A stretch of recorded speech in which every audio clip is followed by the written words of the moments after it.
Hi everyone, let's make some crispy spicy samosa puris today, and I have used absolutely no maida at all, yet they are very crunchy. So let's begin. In a jar I am going to take 1 teaspoon of 2 to 3 Kashmiri red chilies, 1 tablespoon coriander seeds, half teaspoon cumin seeds, and I am going to grind this coarsely. We will keep this aside, and in a big bowl I am taking 2 cups of whole wheat flour. For extra crispiness, I am adding 2 tablespoons rice flour, 5 tablespoons slightly warm melted ghee, 1/4 teaspoon ajwain, 1 teaspoon sindhav salt, and the grounded spices that we prepared. Mix it well,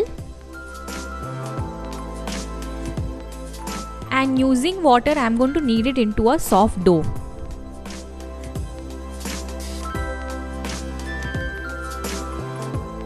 Consistency should be like a paratha, it should not be very hard.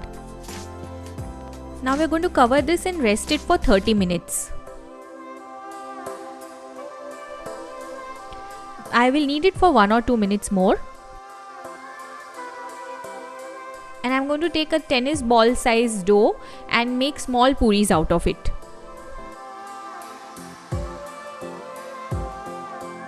So I'm going to roll it little thinner so that the puris are little crispier. You can roll it as thick or thin as you like. And I'm cutting it into small puris using a small katori, and then I'm going to prick it so it doesn't puff while frying.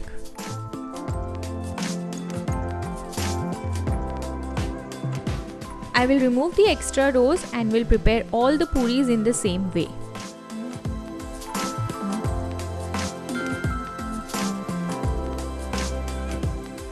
So in a hot oil I am going to deep fry these puris, and I'll keep the flame medium to low and fry these puris till they are nice golden and crispy.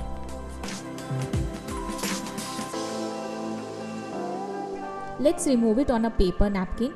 These are really crispy and crunchy and can be stored in an airtight container for up to 10 days. I hope you enjoyed watching this recipe and you'll give it a try, and don't forget to like and share this recipe with your friends.